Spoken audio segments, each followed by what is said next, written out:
Good morning, magandang hapon pala. So ngayon ay nandito tayo sa Quirino Highway para mag-gas dahil bawi na tayo galing sa duty, no?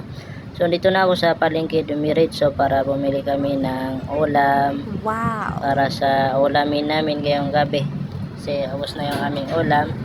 So yan, so nabili ko pala na ulam ay pusit. So ang gagawin natin dito ay adubuhin natin para lalong sumarap, no? So dito na ako sa bahay. So pagkatapos linisan ng aking asawa. So yan, so ipaprito namin para adubuhin pala namin para lalong sumarap, no? So naglagay tayo ng mantika para lalo natin malasahan yung adobo na adobo na pusit. So yan, naglagay tayo ng naglagay tayo ng sibuyas at sinunod naglagay rin tayo ng palapa sa kurap sa maranaw. So yan, naglagay rin tayo ng mga sili para lasa natin ng masarap yung pagkain, kasi pag walang sili yung pagkain hindi natin malalasahan no? Hindi ko lang alam pero may mga may mga tao talaga na dahil sa kahiligan nila ng sili, mas gusto nila yung masili o spicy. So yan, mashallah, mikos natin yung mga lamas natin para lalong sumarap.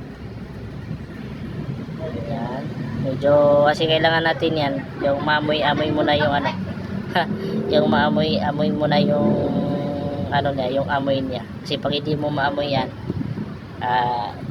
kulang yan. Pag maamoy mo na yung yung mga nilagay mo na lamas, so yan, mararamdaman natin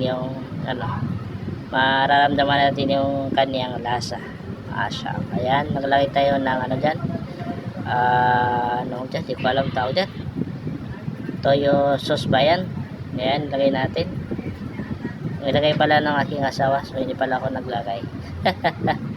Ayan, mikos natin yung mga nilagay natin, mga kapatid, para lalaw natin malasahan, no? So pagkatapos lalagay na natin yung pusit. Mashallah. So yan na, i-scramble natin para dumikit yung mga lamas niya sa kanyang katawan, parang yung yung asawa mo na palaging dikit na dikit sa'yo. Ayan, napakasarap yan. So dahil malapit na ito maluto, no? Ayan, malapit na maluto at tayo ay kami ay kakain at sabayan nyo kami kumain. Ayun lang, assalamualaikum.